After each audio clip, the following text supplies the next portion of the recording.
1 अक्टूबर 1985 सुबह के 11 बज रहे थे। ट्यूनीशिया की राजधानी ट्यूनिस से 12 किलोमीटर दूर हम्माम अल शत का शांत समुद्र तट, लहरों की आवाजें, बच्चों की किलकारियां, एक आम सुबह और फिर आसमान फटा। 10 इजरायली F-15 लड़ाकू विमान बिजली की रफ्तार से समुद्र के ऊपर से आए। किसी को पता नहीं था, ट्यूनीशिया के राडार कुछ नहीं पकड़ पाए। ट्यूनीशियाई वायुसेना को होश आया तो बहुत देर हो चुकी थी। अगले 6 मिनट में, सिर्फ 6 मिनट में PLO का पूरा मुख्यालय मलबे का ढेर बन गया। रेत के रण की इमारतें, जहां कभी यासिर अराफात की कुर्सी थी, अब धुएं और राख का बादल थीं। 60 से 70 फिलिस्तीनी मारे गए, 15 से ज्यादा ट्यूनीशियाई नागरिक भी। पर सबसे बड़ा सवाल जो उस दिन पूरी दुनिया में गूंजा वो ये था, इजराइल अपने देश से 2100 किलोमीटर दूर ये हमला कैसे कर पाया? अमेरिका ने उन्हें इंटेलिजेंस देने से साफ मना कर दिया था, तो फिर उन्हें ट्यूनीशिया और लीबिया के एयर डिफेंस का नक्शा कहां से मिला? ये सवाल आज भी क्लासिफाइड फाइलों में बंद है। लेकिन इस सवाल के जवाब तक पहुंचने के लिए हमें वहां जाना होगा जहां से ये पूरी कहानी शुरू होती है। एक ऐसी दोस्ती की कहानी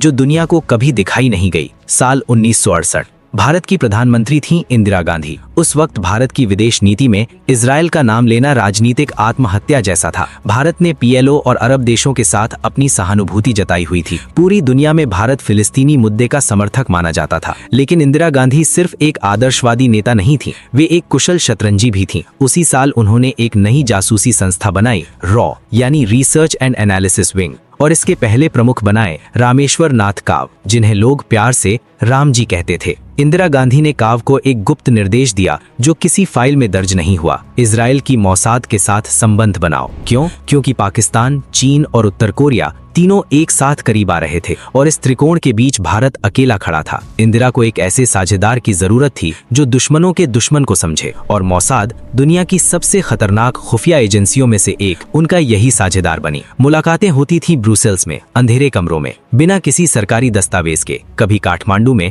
जहां कोई नहीं देखता था। रॉ के अफसर इजराइल से ट्रेनिंग लेने जाते थे और मौसाद के अफसर भारत के न्यूक्लियर प्रोग्राम की सुरक्षा में सलाह देते थे। ये दोस्ती थी पर्दे के पीछे की, कभी स्वीकार नहीं की गई, कभी नकारी भी नहीं गई। और इसी दोस्ती की नींव पर खड़ा था 1985 का वो हमला। 25 सितंबर 1985, ये दिन यहूदी कैलेंडर में सबसे पवित्र दिनों में से एक था। यौम किपुर। साइप्रस के तट पर लारनाका बंदरगाह के पास एक इजरायली नौका आराम से लहरों पर बह रही थी। नौका पर सवार थे 3 इजरायली नागरिक। इसी वक्त PLO की सबसे खतरनाक इकाई फोर्स 17 के 3 बंदूकधारी उस नौका पर चढ़ गए। इजरायलियों को मारने से पहले उन्हें एक आखिरी काम करने दिया गया, अपने प्रियजनों को आखिरी पत्र लिखने का मौका, और फिर तीनों को गोली मार दी गई। यौम किपुर पर, पवित्र दिन पर, इजराइल में गुस्से की लहर दौड़ गई। रक्षा मंत्री yitzhak राबिन ने कहा, IDF हमेशा जिम्मेदारों को ढूंढकर सजा देगी। प्रधानमंत्री शिमोन पेरेज का जवाब था, ये आत्मरक्षा है बस। पर जवाबी हमला कहां करना है, ये सवाल था। लेबनान से निकाले जाने के बाद PLO ने अपना मुख्यालय ट्यूनीशिया में बसाया था, इजराइल से 2100 किलोमीटर दूर।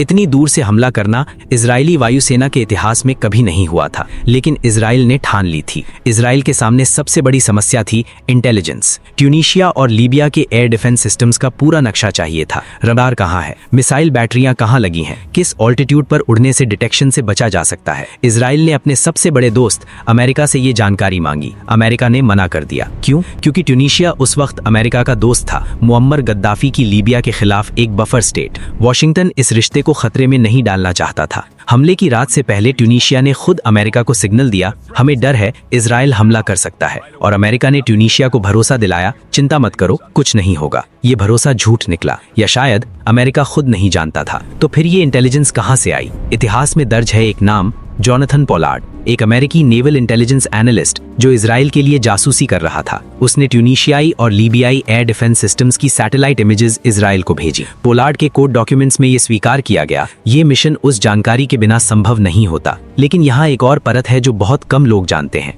इजराइल की इंटेलिजेंस गैदरिंग क्षमता उस दौर में रॉ के साथ उसके गहरे संबंधों की वजह से काफी मजबूत हो चुकी थी। भारत का मोसाद के साथ उस दशक में खुफिया सहयोग अपने चरम पर था। पेरिस में 1986 की बैठकों के संदर्भ, ब्रुसेल्स में नियमित मुलाकातें और मोसाद को दक्षिण एशिया और मिडिल ईस्ट के बारे में भारत की रीजनल इंटेलिजेंस से बहुत कुछ मिलता था। ये एक दो तरफा रास्ता था। 26 सितंबर 1985 इजरायली कैबिनेट ने हमले को मंजूरी दी। 27 सितंबर को पायलट्स ने एक प्रैक्टिस मिशन उड़ाया, मिड एयर रीफ्यूलिंग और प्रिसिजन बॉम्बिंग की रिहर्सल। ये मिशन था इजराइल के इतिहास का सबसे लंबा लंबा हवाई हमला। योजना थी 10 F-15 ईगल्स इजराइल के टेल नोफ एयरबेस से उड़ान भरे, भूमध्य सागर के ऊपर एक बोइंग 707 टैंकर उनमें ईंधन भरे, फिर ट्यूनिस तक बिना रुके। रास्ता ऐसे डिजाइन किया गया कि मिस्र और लीबिया के रडार उन्हें ना पकड़ पाए, अमेरिकी नौसेना के जहाजों से भी बचते हुए। इजरायली नेवी ने माल्टा के पास एक हेलीकॉप्टर कैरिंग वेसल तैनात किया, अगर कोई पायलट समुद्र में गिरे तो बचाया जा सके। टारगेट था हमाम अल शट में पीएलओ का वो कंपाउंड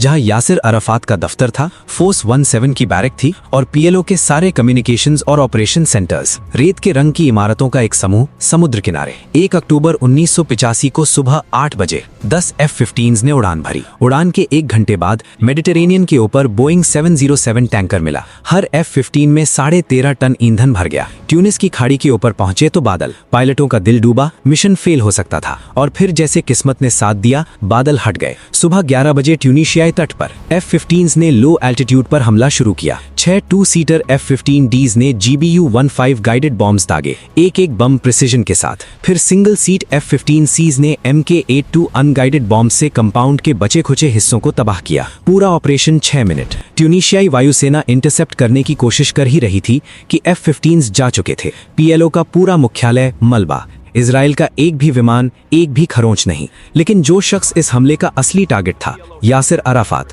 वो उस दिन वहां था ही नहीं। वो किसी और काम से ट्यूनिस से बाहर था। इतिहास की एक और विडंबना।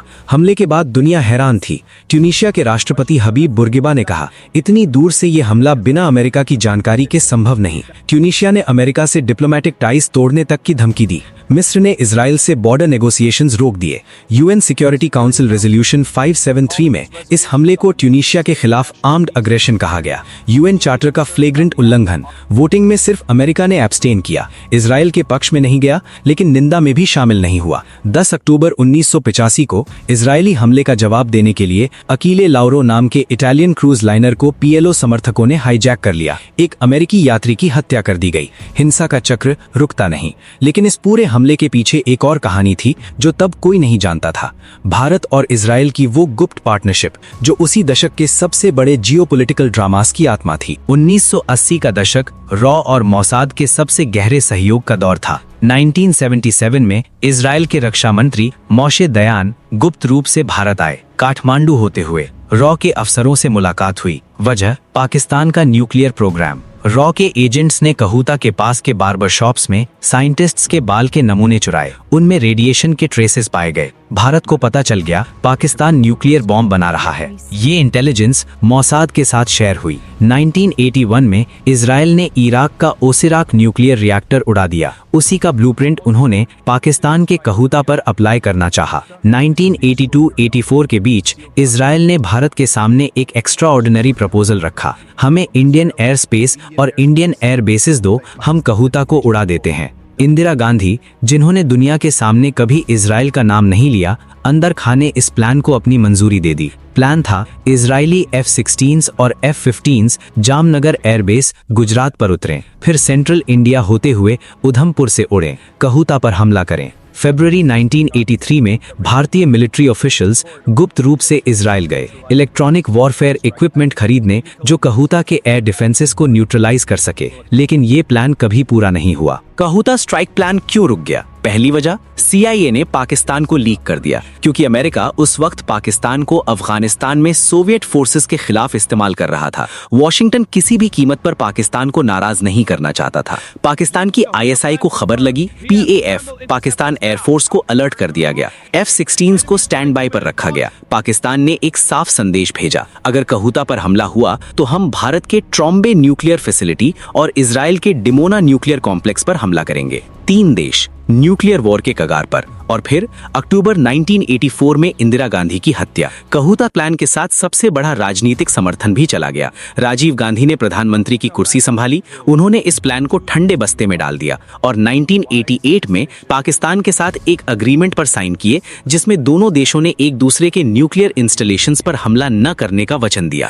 वो हमला जो नहीं हुआ, उसकी कीमत आज तक भारत चुका रहा है। लेकिन रॉ मोसाद का रिश्ता यहाँ खत्म नहीं हुआ। 1987 में रॉ के नए chief chief AK Verma Israel गए, मोसाद चीफ नाहुम अडमोनी से मिले। इस मुलाकात से ये गुप्त रिश्ता और भी मजबूत हुआ। इंडिया टुडे की रिपोर्ट के अनुसार रॉ ने न्यू दिल्ली में मोसाद के स्टेशन चीफ को 1989 से 1992 तक सेफ हाउसेज में रखा।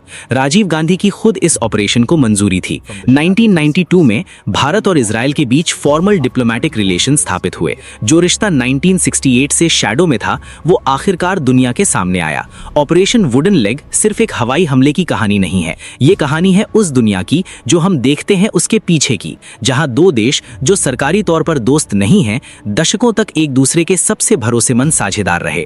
भारत ने कभी मंच से इजराइल की तारीफ नहीं की, लेकिन रॉ और मोसाद की बैठकें ब्रसल्स, पेरिस, काठमांडू में होती रहीं। इजराइल ने भारत की न्यूक्लियर साइंटिस्ट्स को ट्रेन किया, भारत की काउंटर टेररिज्म कैपेबिलिटीज को मजबूत किया और भारत ने इजराइल को मिडिल ईस्ट और दक्षिण एशिया की वो रीजनल इंटेलिजेंस दी जो उसे कहीं और नहीं मिल सकती थी। ऑपरेशन वुडन लेग ने दुनिया को दिखाया कि इजराइल का लंबा हाथ 2100 किलोमीटर तक पहुंच सकता है, लेकिन उस लंबे हाथ को उस दशक में जो ताकत मिली थी वो सिर्फ जॉनथन पोलार्ड की स्टोलन सैटेलाइट इमेजेस से नहीं आई थी। वो एक ब्रॉडर इंटेलिजेंस नेटवर्क की थी, जिसकी एक महत्वपूर्ण कड़ी थी वो गुप्त भारत इजराइल पार्टनरशिप, जो आज भी पूरी तरह डीक्लासिफाई नहीं हुई है। 1 अक्टूबर 1985 को ट्यूनिस के समुद्र तट पर वो 6 मिनट सिर्फ PLO के मुख्यालय की कहानी नहीं थे, वो दो देशों के बीच उस खामोश समझ की झलक थे जो दशकों की मेहनत, विश्वास और साझा दुश्मनों से बनी थी। और आज जब इजराइल दुनिया का सबसे बड़ा डिफेंस सप्लायर है इंडिया का, जब रॉ और मोसाद के बीच फॉर्मल इंटेलिजेंस शेयरिंग अग्रीमेंट्स हैं, तो उस इतिहास की नींव कहाँ थी? वो नींव थी उन गुमनाम मीटिंग्स में, उन अनरिटन अग्रीमेंट्स में, और उस 1968 के उस दिन में जब इंदिरा गांधी ने रॉ के पहले चीफ रामेश्वर नाथ काव से कहा था, मोसाद से दोस्ती करो, बाकी इतिहास है।